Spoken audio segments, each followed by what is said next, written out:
në qoftë se është dhënë një letër dorëheqje dhe të njëjtit kanë vazhduar në zyre dhe zyret i kanë këtu, atë çfarë vlere ka kjo letër? Se na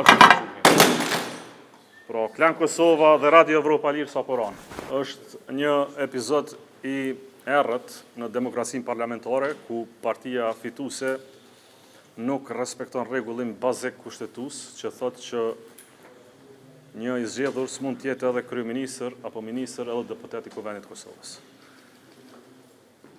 Qëndrimi i partisë fituese që me 10 deputet që ushtrojnë funksionet të kryeministrit përkatësisht ministrave, përqen dhe deputet njëjtën kohë, pra dhe ministër dhe kryeministër dhe deputet, është ndrim jo kushtetues, i cili bëhet si pjesë e një loje politike për të zvarritur sa më shumë formimin e institucioneve dhe blerë kohë.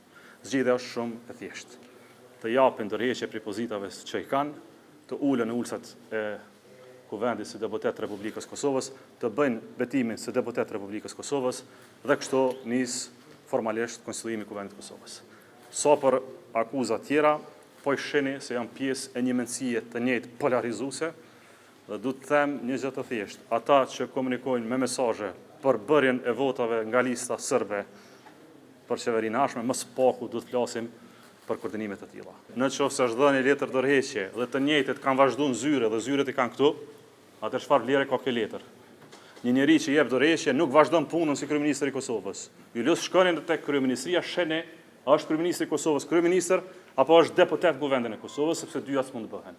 Pra ne kërkojmë që të jetë një akt normal, minimalist, kushtetues për Republikën e Kosovës, të ketë një dorëheqje, mos varritet procedura e votimit dhe LDK-ja do të votoj raportin me njëherë sapo tipet dorëheqja me 20 votat e palëkundura të Lidhjes Demokratike të Kosovës. Njerëzit tonë këtu që kanë me vete, kanë dhënë dorëheqje nga funksionet e veta.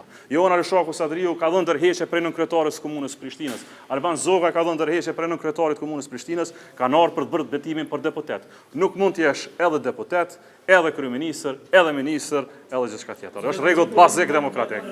Ky është proces bllokues i qëllimshëm i partisë mbështetëse sepse si ka numrat. Fundja ju e pas fuqinë politike. 52 mbështetës të një qeverie që pretendon se i ka numra dhe më pas një mal akuzash për secilin tjetër teksa zihen në mesazhe politike me vet listën serbe. Këtë gjuhë polarizuese e kemi pa, e njohim, nuk ndryshojnë, s'ndryshojnë, s'do ndryshojnë, s'marrim se janë të tillë, s'kem çaj bëjnë.